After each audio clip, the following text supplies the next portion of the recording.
My son used my credit card for a lavish party and said, "You owe me for taking care of you." So I reported it stolen. The sharp, accusatory tone of the credit card company representative on the phone cut through the morning quiet like a shard of ice. I blinked, confused, as the voice on the other end of the line rattled off a string of charges that made no sense. Unauthorized activity, the voice stated with a polite but firm finality. My stomach, still sleepy from a restless night, began to churn. This couldn't be right. I'd been so careful with my finances, meticulously tracking every transaction, especially since my son Leo had moved back in after a rough patch. "Are you certain?" I asked, my voice barely a whisper. The representative patiently repeated the details. A reservation at the Gilded Lily, a notoriously exclusive restaurant downtown, a substantial delivery from Floral Fantasia known for its extravagant arrangements, a significant charge at Sparkle and Shine, a high-end party supply store, and most alarmingly, a booking for a private DJ and a catered buffet from Gourmet Delights. The dates and times, meticulously listed, all pointed to a single massive event that had taken place, just like a cold that Leo supposedly had been so concerned about. A cold dread began to creep up my spine. These weren't the sort of expenses I would ever incur. My life was one of quiet routines, of sensible budgeting, and of a deep-seated need to protect my savings. The thought of such ostentatious spending sent a wave of nausea through me. Then a memory flickered. Leo had been unusually cheerful and secretive last weekend, mumbling about needing to take care of some things and assuring me he was just out with friends. I'd been too weak to press for details. Now, the pieces were starting to click into place with a terrifying precision. My mind raced, trying to reconcile these outlandish charges with the son I thought I knew. Leo, my bright, artistic Leo, who had struggled with career choices and had leaned on me, his mother, for support. He'd always been a dreamer, prone to grand ideas, but never to this level of blatant disregard for my hard-earned money. The credit card company representative was still talking, explaining the process of disputing the charges, of filing a fraud claim. But as they spoke, a different kind of resolve began to form within me, a quiet, unshakable certainty that this was more than just a misunderstanding. If you're as shocked by this story as I was, hit that subscribe button and join us for more incredible tales of life's unexpected turns.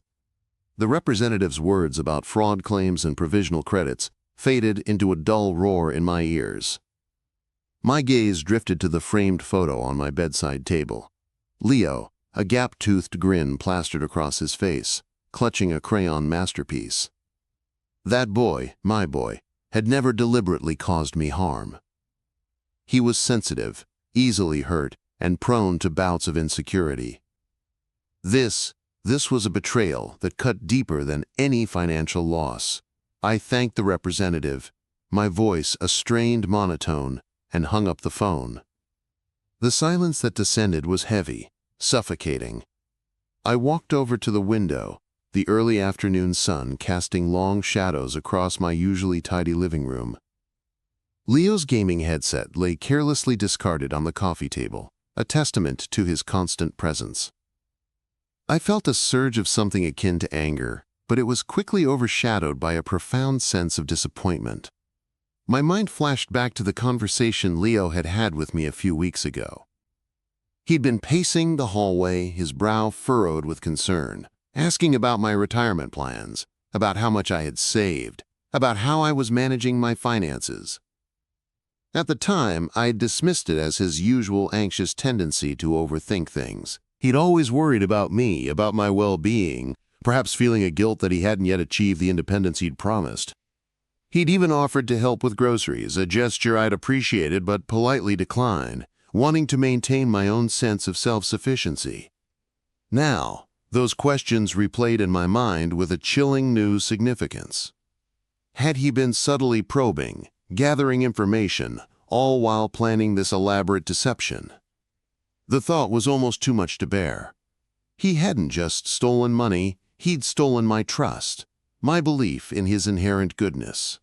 I sat down on the edge of my bed, the cool fabric of the duvet, a stark contrast to the heat prickling my skin. How could he? How could he look me in the eye, accept my care, my continued financial support, and then proceed to squander it on such a display of extravagance, a display that directly contradicted every lesson I'd ever tried to instill in him about responsibility and hard work?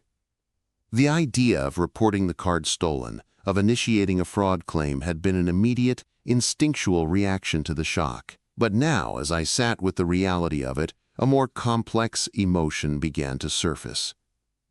It wasn't just about the money. It was about Leo. What had driven him to this? What was the underlying reason for such reckless abandon? I knew Leo's struggles. He'd always been a creative soul, a gifted artist who found the conventional paths of employment stifling. He dropped out of college twice, convinced that his true calling lay in something more unconventional.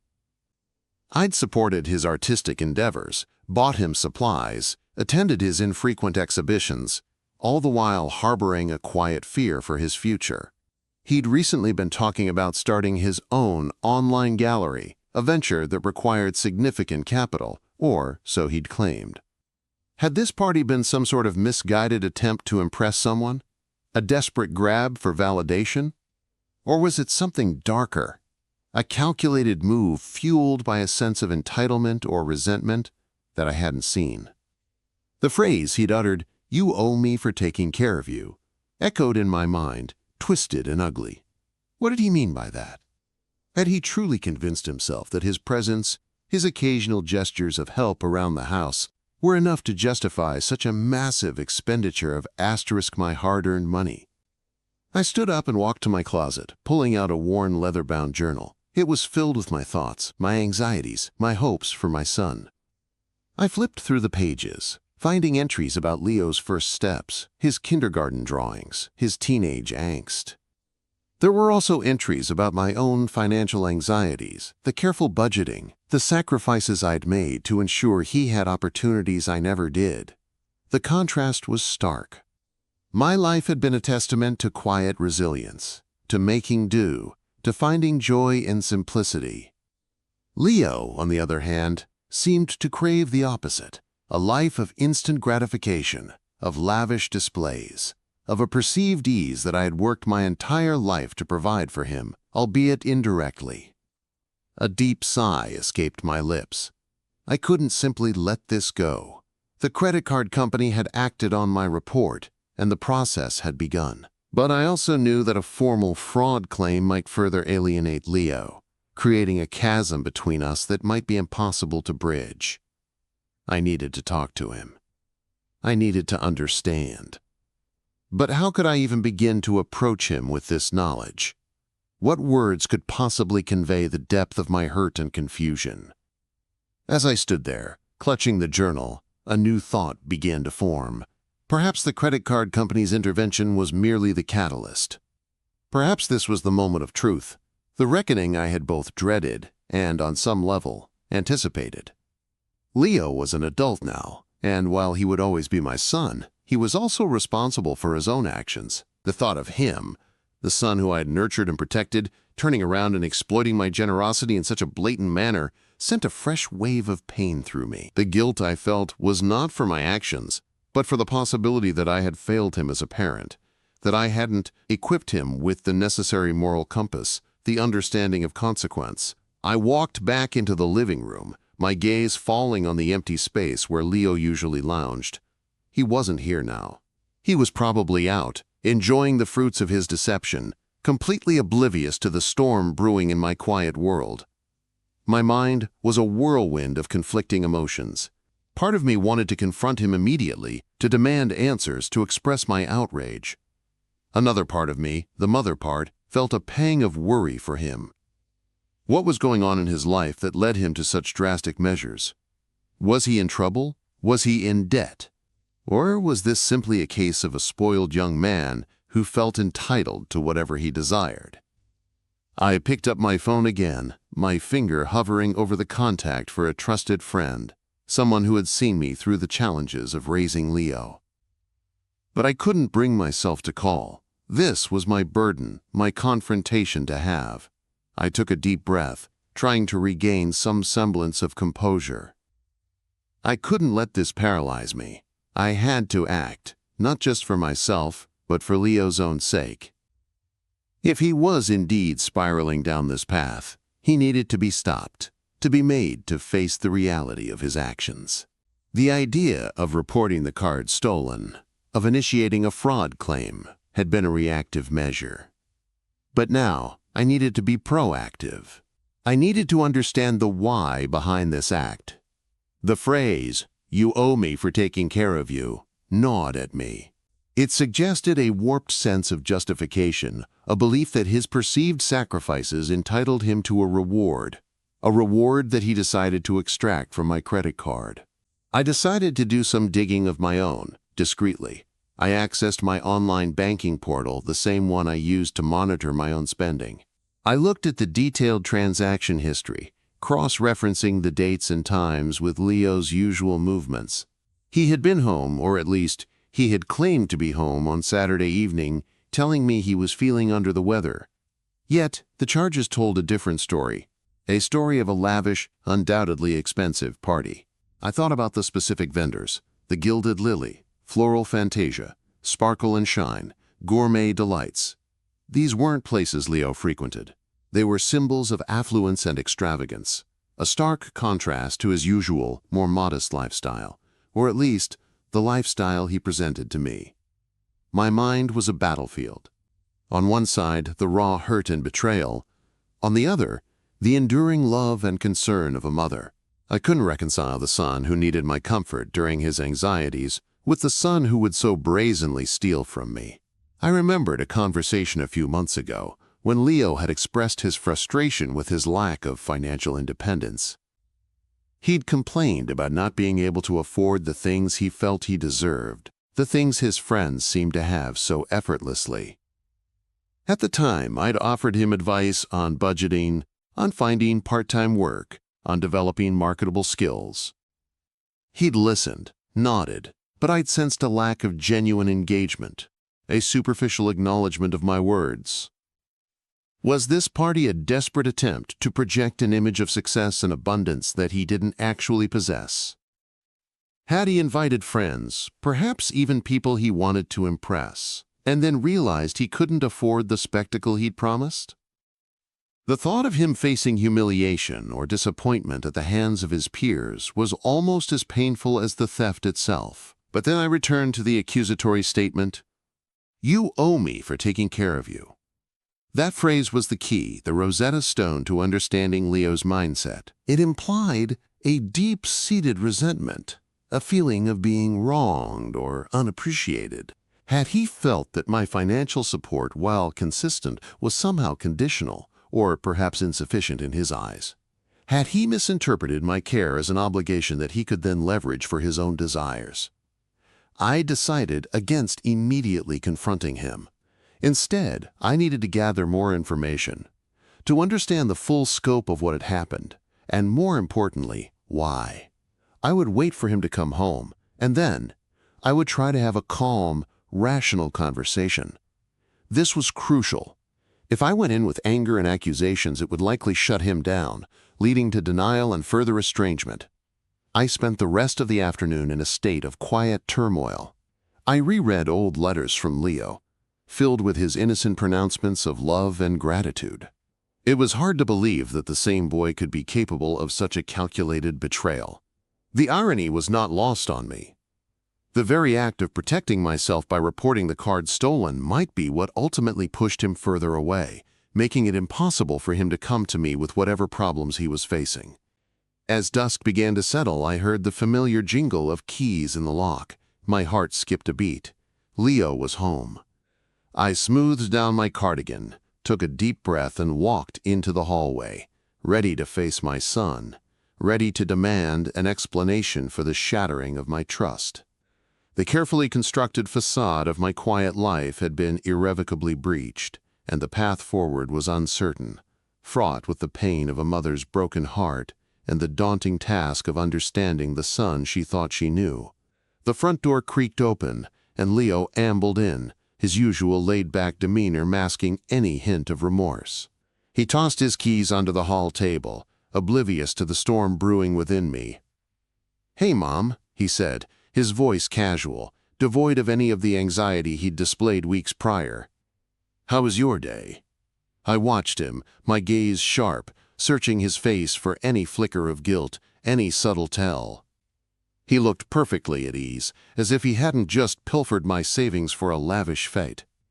"My day," I began, my voice remarkably steady, though my hands trembled slightly, "was quite informative." Leo paused, his hand midway to the refrigerator. "Informative?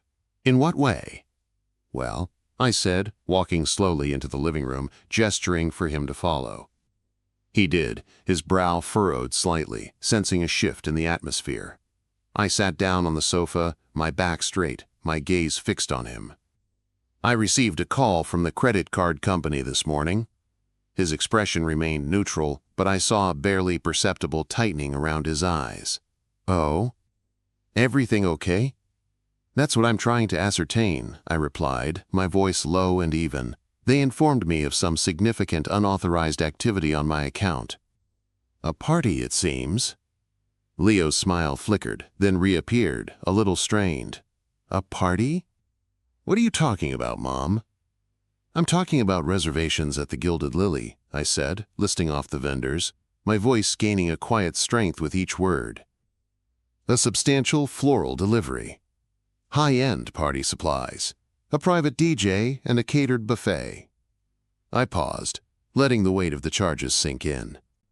"All occurring last Saturday." Leo's face paled slightly, but he managed a shaky laugh. "Wow, Mom, that sounds wild. Must be some kind of mistake. Someone must have stolen your card." "Did they, Leo?" I asked, my gaze unwavering. "Or did you?" The air in the room thickened. Leo averted his gaze, his eyes darting around the room as if searching for an escape route. He ran a hand through his hair, a nervous habit I knew all too well. "Mom, what are you implying?" he asked, his voice defensive. "I'm not implying, Leo. I'm asking," I said, my voice firm but not accusatory. "You were home all day Saturday, weren't you? You said you were feeling unwell." Quote. He hesitated for a moment too long. "Yeah, I was feeling a bit rough. Stayed in bed mostly. And yet my credit card was used to fund a very extravagant event that evening," I said, the words hanging heavy between us. "An event that seems to coincide with your recent artistic endeavors and your discussions about needing capital for your gallery." He finally met my eyes, and in them I saw a mixture of anger, defiance, and a flicker of something that might have been shame. "So what if I used it?" "You owe me, Mom," he blurted out, the words tumbling out of him like a dam breaking. My breath hitched. This was it, the confirmation of my deepest fears. "I owe you?" I repeated, the words laced with disbelief. "I owe you for what, Leo? For raising you? For supporting your dreams? For providing you with a safe and loving home while you figured out your life?" "You don't get it," he exclaimed, his voice rising. "You've always been so careful, so restrictive. You never let me live a little. This is my life, Mom, and I deserve to enjoy it. You've always been so worried about your precious savings, about what happens when you're old. Well, I'm young, and I want to live now." "And how does living now involve stealing from your mother?" I asked, my voice trembling with the force of the emotions churning within me. "How does taking my hard-earned money, money I've saved for my future, for your future, justify a party?" "It wasn't just a party," he retorted, his eyes blazing. "It was an investment. I invited people who could help my career, potential investors for my gallery. I had to make a statement. And you owe me for all the times you've lectured me, all the times you've doubted me. You owe me for the years I've felt like I've been living in your shadow, always trying to prove myself." The words struck me like physical blows. Years of my love, my support, my sacrifices, interpreted as a burden, a debt he needed to repay by seizing what was mine. The delusion was profound. "Leo," I said, my voice softening, the anger giving way to a profound sadness. "That's not how it works. My support for you has always been unconditional. It's from love, not obligation. And investing in your future doesn't mean taking what isn't yours. But you have so much, he argued, desperation creeping into his voice. What am I supposed to do? Wait until I'm 50 to start living? You've always told me to be bold, to chase my dreams. This was me chasing my dreams. Chasing your dreams doesn't involve fraud, I countered, my voice firm. It doesn't involve deception.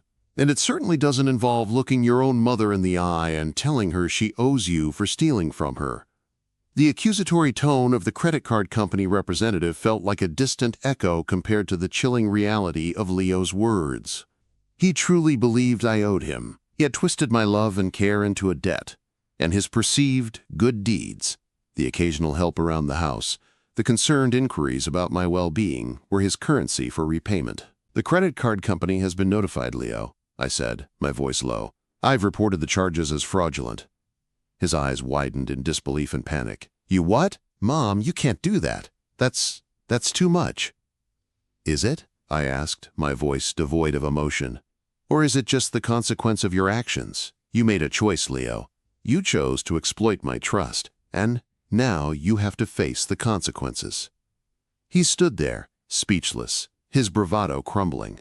The carefully constructed persona he'd presented to the world, and to me, had finally shattered. I didn't think you'd actually do it, he stammered, his voice barely a whisper. And I didn't think you'd do this, I replied, my heart aching with a grief I couldn't fully articulate. Leo, I love you, more than anything, but I cannot, and I will not, condone this behavior. You need to understand the gravity of what you've done. Quote, the conversation that followed was long and arduous. There were tears, recriminations, and moments of raw, unvarnished honesty. Leo eventually admitted to inviting friends, to wanting to impress them with his supposed success, and to the panic that set in when he realized he couldn't afford the lavish affair he'd envisioned. He confessed that the party was more of a sophisticated networking event, a desperate attempt to garner support for his gallery idea. The statement about me owing him, he explained, was born out of a misguided sense of entitlement, a belief that his artistic struggles and my steady financial security created an imbalance that he was justified in rectifying. By the time he finished, the initial shock had subsided, replaced by a profound weariness. I had reported the card stolen, and the credit card company would investigate. Leo would have to deal with the ramifications of that. But the true consequence, the one that weighed heaviest on my soul, was the damage to our relationship. The immediate aftermath was a period of tense silence and unspoken resentments. Leo was grounded, metaphorically speaking. He couldn't access any of my accounts, and his own financial resources were, to say the least, limited. He spent his days at home, the creative spark seemingly extinguished, replaced by a sullen introspection. The credit card company's investigation proceeded as expected. They were thorough, asking for details for corroboration.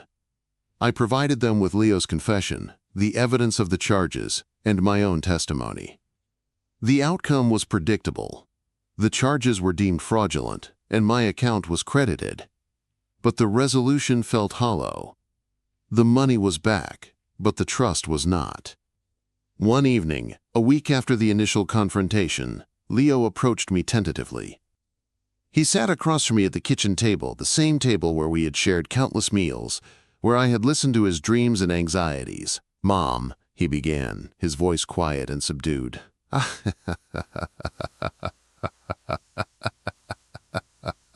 I looked at him, my expression neutral. I know you are, Leo.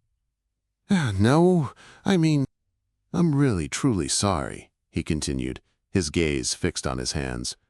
I was a fool. I let my ego get the better of me. I thought I could just fix things by making a big impression. And then when you said I owed you, it was like I finally found a justification for all the frustration I'd been feeling. He looked up, his eyes glistening with unshed tears. I've always admired how you managed everything, Mom. How you were always so responsible, so put together, and I've always felt like I was falling short. like I'd never be able to achieve that level of security. The party, it was a way to pretend I was already there, to impress people, to maybe even impress myself. I listened, my heart aching. The confession, though painful, was a step in the right direction. It was a flicker of the son I knew, the son who was capable of remorse and self-reflection. "Leo," I said softly, "it's not about impressing people. It's about building something real, something sustainable. And that starts with integrity, with honesty."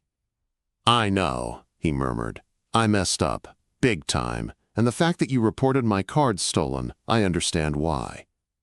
It's a wake-up call, a harsh one, but a wake-up call. "It was never about punishing you, Leo," I explained. "It was about protecting myself, and about making you face the reality of your actions. I couldn't let you continue down this path. It would have destroyed you." We talked for a long time that evening. He spoke about his fear of failure, his insecurity about his artistic career, and his deep-seated need for validation.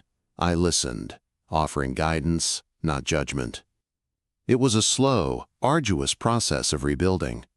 The credit card company's investigation was a necessary step, a formal acknowledgement of the transgression, but the real work of mending our relationship had just begun. It would require patience, understanding, and a renewed commitment to honest communication. Leo eventually found a part-time job at a local art gallery, a place that offered him a steady income and valuable experience. He learned the importance of budgeting, of saving, and of earning his own way. He began to understand that true success wasn't about extravagant displays, but about hard work, perseverance, and a genuine commitment to his craft.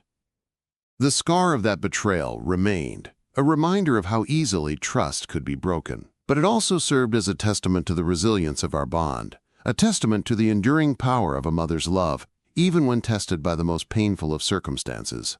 The lavish party, funded by stolen money, had been a catastrophic misstep, but in its wake it had paved the way for a more authentic and honest relationship between a mother and her son, a relationship built not on illusions of grandeur, but on the solid ground of truth and shared vulnerability. The days that followed were a strange blend of numb routine and hypervigilance. Leo existed in the house like a ghost, his usual boisterous presence replaced by a hushed, almost apologetic quietude.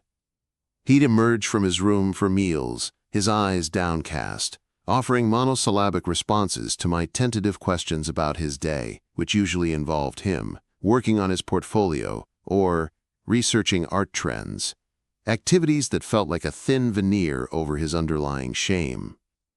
The abandoned gaming headset on the coffee table remained untouched, a silent monument to his temporary, or perhaps permanent, digital exile. I, too, moved through the house with a newfound caution. Every creak of the floorboards, every rustle of paper, sent a jolt of anxiety through me. I found myself instinctively checking the locks multiple times before going to bed, a habit I hadn't indulged in since Leo was a toddler, and I worried about phantom intruders. The financial loss, though partially recouped by the credit card company, felt like a permanent stain, a tangible representation of a deeper, more profound violation. The framed photo of Leo, the gap-toothed grin now seeming almost mocking in its innocence, sat on my bedside table, a stark reminder of the chasm that had opened between my perception of him and the reality I now faced. The credit card company's investigation was efficient, if impersonal. They requested documentation, timelines, and Leo's confession, a confession he'd finally given me, haltingly, tearfully, after several days of agonizing silence. He'd admitted to hosting a party, not a spontaneous, joyous celebration, but a meticulously planned event designed to impress a group of art world contacts he'd met online. He'd described the pressure he felt to project an image of success, to appear established and affluent, a stark contrast to his perceived reality of struggling artists and an ever-present maternal safety net. The phrase, "You owe me for taking care of you," had been uttered not as a justification for theft, but as a desperate, warped expression of his resentment towards my perceived overprotectiveness, my constant financial support that, in his young, misguided mind, had stifled his independence rather than fostering it. He genuinely believed that his occasional acts of helping around the house, his emotional labor, of worrying about my well-being, constituted a debt that he could repay by leveraging my resources. The sheer absurdity of it, the twisted logic, was almost too much to comprehend. He had, in essence, convinced himself that my love and generosity were an exploitable commodity. The provisional credits were indeed confirmed, the fraudulent charges reversed, leaving my account balanced, but my emotional ledger in a state of utter disarray. The bank's representative, a young woman named Sarah, with a polite but firm tone, had explained the finality of the decision. "We understand. This must have been a difficult situation," she'd said, her voice devoid of any genuine empathy. "Your account has been credited. We advise you to secure your financial information and to monitor your statements closely going forward." The clinical detachment with which she discussed the violation of my trust felt like another small betrayal, a reinforcement of the idea that this was merely a financial transaction, a problem to be solved, rather than a deeply personal rupture. I had grappled with the decision to involve the authorities, to pursue a formal fraud claim beyond the credit card company's internal procedures. The thought of Leo facing legal repercussions was almost unbearable, but the alternative, letting it slide, allowing him to believe that such blatant disregard for boundaries and trust was acceptable, felt like a far greater betrayal of my own principles and, paradoxically, of Leo himself. He needed to understand that actions have consequences, that there are lines that, once crossed, cannot be uncrossed without reprecipitation. Leo's response to the credit card company's investigation was a mixture of fear and a grudging acceptance. He'd initially tried to deny any involvement, then to minimize it, and finally to plead for my intervention. He'd begged me to fix it, to make it all go away, as if I possessed some magical ability to erase the reality of his actions. I'd refused, explaining with a heavy heart that this was his burden to bear, a consequence of his choices. I couldn't shield him from the repercussions of his own decisions, not anymore. That was part of growing up, a painful but necessary part. The days that followed the credit card company's final decision were marked by a palpable tension. Leo had become even more withdrawn, his art supplies gathering dust in his room. His usual vibrant energy seemed to have been leached out of him, replaced by a quiet, almost defeated, melancholy. He ate his meals in near silence, his gaze often fixed on some invisible point in the distance, his brow perpetually furrowed in a silent contemplation of his transgression. I tried to engage him, to coax him out of his shell, but my efforts were met with polite evasion or outright withdrawal. It was as if the very act of confessing had exhausted him, leaving him with no energy for reconciliation. My own internal landscape was equally turbulent. The initial shock had worn off, replaced by a gnawing disappointment and a profound sense of loss. I mourned the loss of the innocent belief I had held in Leo's inherent goodness, the unwavering trust I had placed in him. It was like discovering a beloved family heirloom was a clever counterfeit. The warmth of that unconditional love was still there, a deep, unshakable foundation, but it was now overlaid with a layer of caution, a hesitant skepticism that felt alien and unwelcome.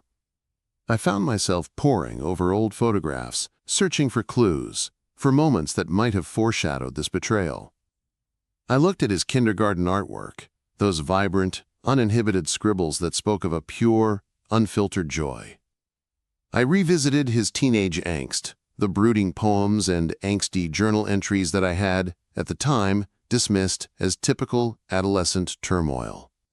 Now I wondered if those were early manifestations of a deeper discontent, a sense of entitlement or resentment that had been simmering beneath the surface.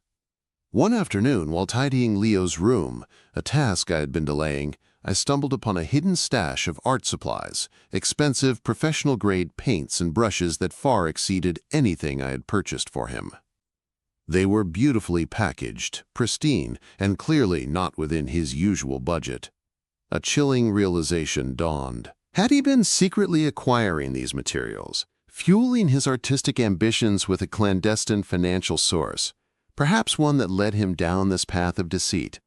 The thought that he might have been actively deceiving me, not just about the party, but about his entire artistic pursuit, was a new and particularly painful layer to the betrayal.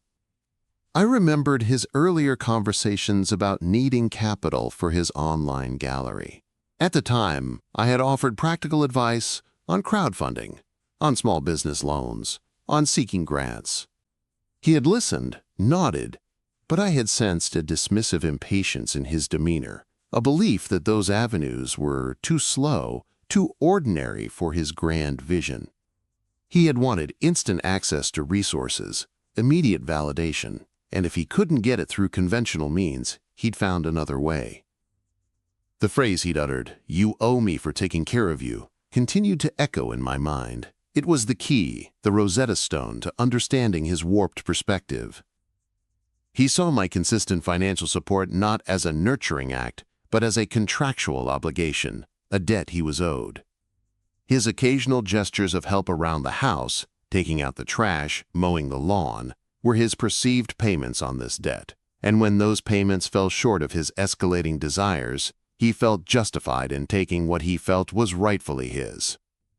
The sheer audacity of it, the self-deception involved, was staggering. I found myself constantly replaying the conversation with the credit card representative. Her detached tone, her professional inquiry into the unauthorized transactions, felt like a sterile dissection of a deeply personal wound. I had explained, with a trembling voice, that the charges were made by my son, Leo, and that he had used my card without my permission. Sarah had listened patiently, her questions precise and to the point. "And what was the nature of this expenditure, madam?" she'd asked. I described the party, the extravagance, the clear deviation from my usual spending patterns. I'd omitted the emotional turmoil, the betrayal, focusing instead on the factual discrepancies. The provisional credits were a temporary balm, a bureaucratic solution to a human problem. I knew that the credit card company would conduct its own investigation, that they would require Leo's admission or my further corroboration. The thought of him having to confess his actions to strangers, to have his misdeeds laid bare in black and white, was a source of both dread and a grim sense of justice. As the days wore on, the silence in the house became oppressive. Leo was a prisoner in his own home, a consequence of his own making. He rarely ventured out, and when he did, it was usually for a solitary walk in the park, his face etched with a visible unhappiness. I watched him from the window, my heart a tangled mess of love, disappointment, and a bewildering sense of helplessness. How could I have raised a son who was capable of such deception? Where had I gone wrong? Had my attempts to provide him with opportunities I never had actually backfired, instilling in him a sense of entitlement rather than gratitude? I tried to initiate conversations to break through the wall of silence he had erected. I asked about his art, about his aspirations, about what was truly troubling him. His responses were evasive, polite, and ultimately unrevealing. It was as if he was still wearing a mask, albeit a tattered and worn one, of a son who was trying his best to be good, but who had been caught in a moment of profound weakness. The phrase, "You owe me for taking care of you," became a recurring motif in my thoughts. It was a declaration of his perceived burden, his self-imposed martyrdom. He saw my efforts to ensure his financial security as a form of control, a subtle manipulation designed to keep him dependent. The irony was that his own impulsive, extravagant actions were far more likely to create a long-term dependency, a legacy of debt and damaged trust. I started to research parenting strategies for adult children, for navigating difficult conversations, for rebuilding trust after a betrayal. The internet offered a plethora of advice, much of it contradictory and overwhelming. Some suggested firm boundaries and consequences, others advocated for empathy and understanding, for exploring the root causes of his behavior. I felt caught between these two extremes, torn between the need to hold him accountable and the deep-seated maternal instinct to protect and nurture. The credit card company contacted me again, this time with a more definitive statement. They had reviewed the information, including Leo's signed confession and my own detailed statement. The charges were indeed confirmed as fraudulent, and my account would be fully credited. They also informed me that, as a result of this investigation, Leo's access to my account would be permanently blocked, and they had flagged his activity on their system, though they offered no further details on what that entailed. It was a practical resolution, a return to financial equilibrium, but it did little to mend the emotional fractures. The reality of the situation began to settle in, heavy and unforgiving. Leo was an adult, and while he would always be my son, he was no longer a child to be protected from all harm. He had made a significant mistake, a mistake that had ramifications far beyond the financial realm. He had damaged my trust, a trust that was not easily rebuilt. I decided to revisit the idea of reporting him to the police, not to press charges, but to have a formal conversation with an officer about what my options were, about the legal implications of his actions. I spoke with Detective Miller, a calm, measured man who listened patiently to my story. He explained that while the credit card company had resolved the immediate financial issue, the act of unauthorized use of a credit card was still a criminal offense. He suggested that a formal report might serve as a stronger deterrent, a clearer message of the seriousness of his actions. However, he also cautioned that such a report could have significant consequences for Leo, potentially impacting his future employment and opportunities. He advised me to consider the long-term impact on our relationship. It was a difficult decision, a tightrope walk between accountability and compassion. Ultimately, I decided against filing a formal police report for now, opting instead for a more personal approach, believing that my intervention, though painful, was a necessary step in his journey towards understanding and responsibility. One evening, as I was preparing dinner, Leo entered the kitchen, his usual quiet demeanor replaced by a flicker of something akin to defiance. He stood by the counter, watching me, his arms crossed. "Mom," he began, his voice low, "I've been thinking." I paused, my hand hovering over a bowl of salad. About everything," he said, his gaze meeting mine for the first time in days. There was a raw vulnerability in his eyes that I hadn't seen before. "About the party, about what you said, about how much I messed up." My heart gave a hopeful leap. This was it, the opening I had been waiting for. "I'm listening, Leo," I said, my voice gentle. "I was wrong," he admitted, the words tumbling out, hesitant at first, then gaining a desperate momentum. "Completely wrong. That whole idea that I could just take what I needed, that I deserved it because I'd been taking care of you. It was insane. It was a warped way of thinking, and I don't even know where it came from." He took a deep breath, his chest rising and falling. "I guess I always felt like I had to prove something. To you, to myself.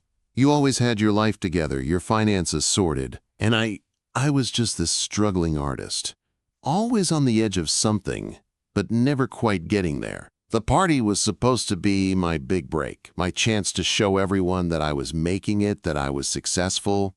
I wanted to impress people, to make them think I was someone important, someone who had it all figured out."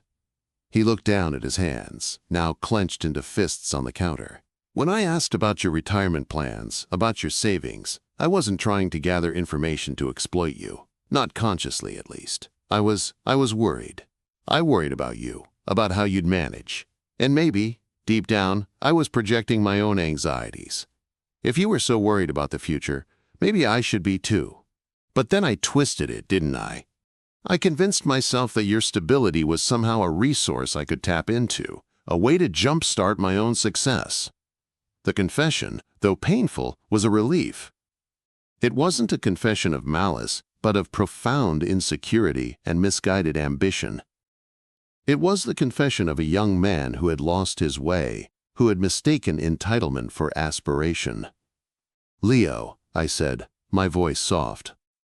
"It takes a lot of courage to admit when you're wrong, and I appreciate you telling me this."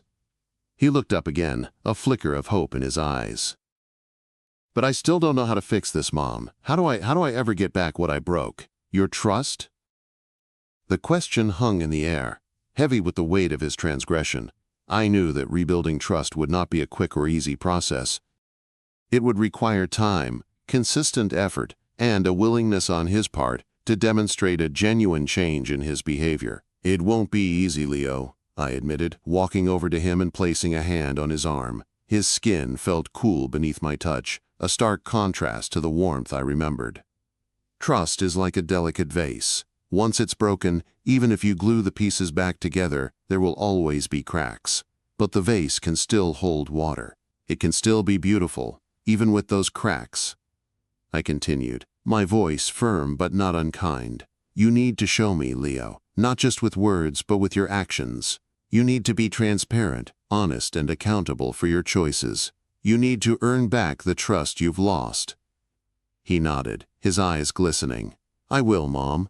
I promise. I'll do whatever it takes." The immediate aftermath of that conversation was marked by a tentative shift in the atmosphere. Leo began to engage more openly, to share his thoughts and feelings without the evasiveness of the previous weeks. He started spending more time in his room, not just in brooding introspection but actively working on his art. He brought me sketches, explained his creative process, and asked for my honest opinions, not for validation, but for constructive feedback. He also took the initiative to find employment outside the house. He secured a part-time job at a local bookstore, a place that felt far more grounded and less glamorous than the art world he had so desperately tried to infiltrate. He was earning a modest income, and with that income he began to meticulously save. He showed me his budget, his savings plan, his careful tracking of every dollar spent. It was a stark contrast to the impulsive extravagance of the party. The credit card company's intervention had been the catalyst, the harsh, impersonal force that had brought the reality of his actions crashing down upon him. But it was our conversations, my quiet insistence on accountability, and his own burgeoning sense of remorse and responsibility that were truly beginning to mend the damage. We had several difficult but necessary conversations about boundaries. I reiterated that my financial support would always be there, but it would be through open communication and mutual respect, not through hidden transactions or unspoken expectations. He understood. He had learned, through a painful and expensive lesson, that true independence wasn't about the appearance of wealth, but about the integrity of one's actions and the strength of one's character. The framed photo of Leo on my bedside table remained. The gap-toothed grin was still there, but now, when I looked at it, I saw not just the innocent joy of childhood, but also the complex journey of a young man finding his way, making mistakes and hopefully learning from them. The cracks in our trust were still visible, a reminder of the incident, but they were also a testament to our resilience, to our ability to navigate even the most challenging of storms and emerge, if not unscathed, then at least stronger and more honest. The story was far from over, but for the first time since that fateful phone call, I felt a glimmer of hope for the future, a future built on a foundation of hard-won truth and a renewed, more mature understanding of what it truly means to be a son and a mother. The tentative peace that settled over the house was as fragile as spun glass. Leo's renewed commitment to honesty and accountability was palpable, a quiet hum beneath the surface of our daily lives. He was diligent about his new job at the bookstore, diligently tracking his hours and his meager earnings.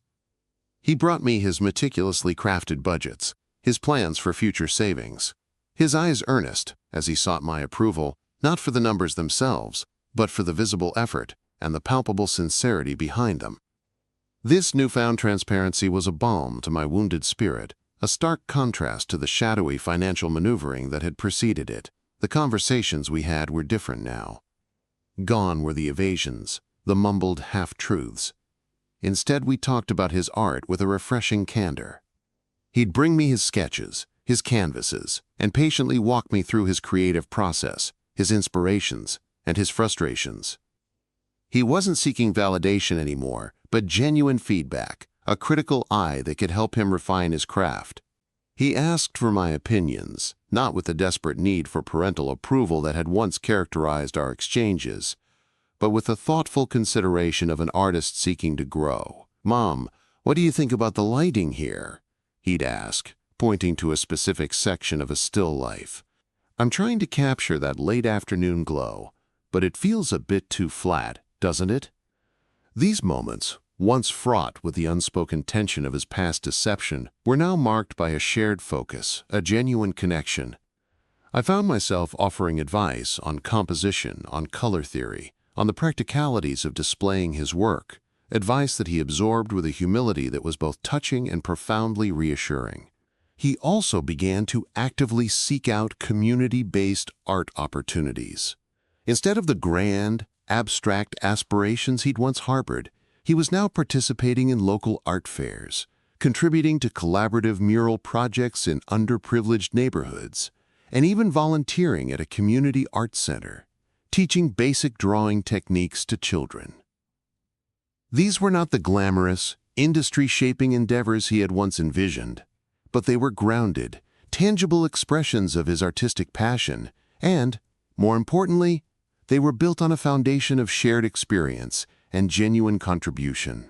One Saturday afternoon, he returned from his volunteer work at the art center, his face alight with a quiet satisfaction. He'd spent the day with a group of 10-year-olds, helping them translate their imaginative worlds onto paper. He'd brought home a crude but vibrant drawing of a rocket ship blasting off from a planet made of swirling colors. "Look, Mom," he'd said, his voice tinged with pride. "Little Maya drew this. She said my rocket was the fastest she'd ever seen." Quote, "As I looked at the drawing, at the uninhibited joy depicted in Maya's vibrant strokes, I saw not just a child's creation, but a reflection of Leo's own journey. He had found a way to share his passion, to inspire creativity in others, without the need for pretense or deception.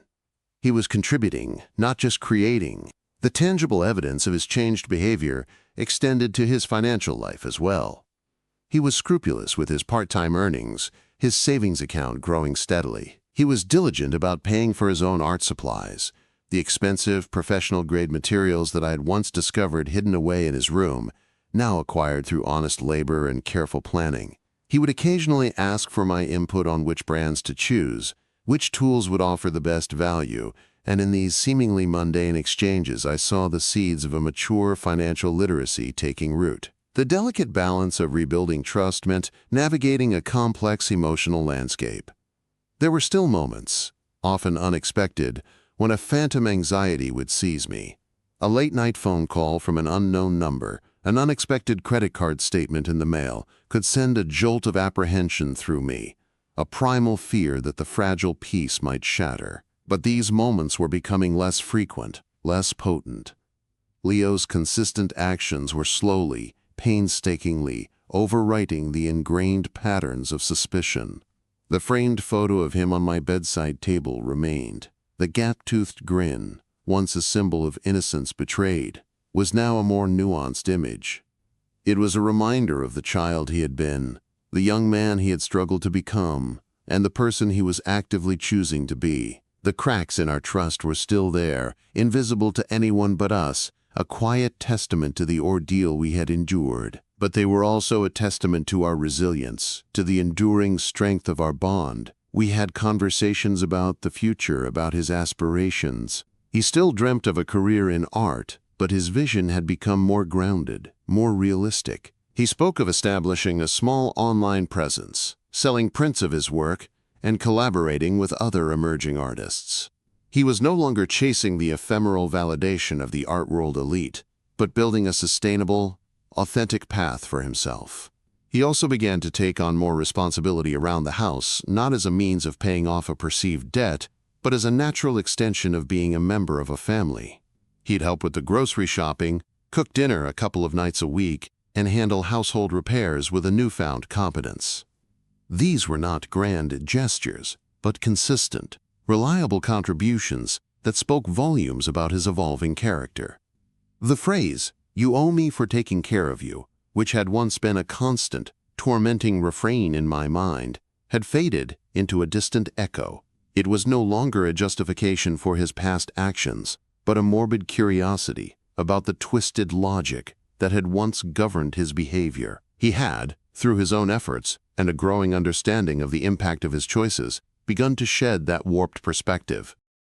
The credit card company's intervention had been a crucial, albeit impersonal, turning point. Their investigation, while devoid of the emotional depth of our personal crisis, had provided the necessary boundaries, the concrete consequences that Leo had needed to confront. The permanent blocking of his access to my account, the flagging of his activity, these were not punitive measures designed to punish him, but rather safeguards to ensure that such a breach of trust would not happen again. There were still days when I felt a pang of regret, a longing for the uncomplicated innocence of our past.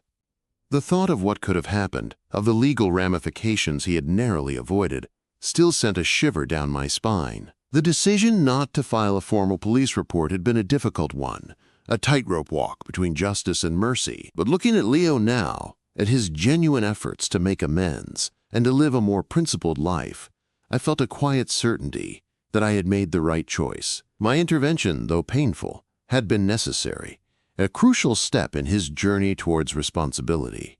One evening, as we sat together on the porch, watching the sunset paint the sky in hues of orange and purple, Leo turned to me.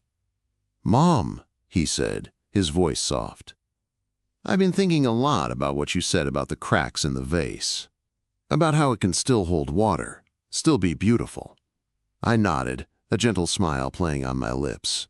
"It can, Leo. It really can." "I know it's going to take time," he continued, his gaze fixed on the horizon, "but I want you to know that I'm committed to filling that vase. With honesty, with hard work, with respect, and with a lot of apologies." A genuine warmth spread through me, a feeling of relief so profound it almost brought tears to my eyes. This wasn't just words. This was a testament to his transformation, a quiet promise etched in the twilight. "I believe you, Leo," I said, my voice thick with emotion, "and I'm here to help you, every step of the way." The path ahead was still uncertain, the long process of rebuilding trust ongoing. There would undoubtedly be more challenges, more moments of doubt, but in that quiet moment under the vast expanse of the evening sky, I saw not a son who had betrayed me, but a young man who had faced his demons, learned from his mistakes, and was emerging from the shadows into the light. The financial stain had been washed away, and in its place, a deeper, more profound understanding of integrity and resilience was beginning to bloom.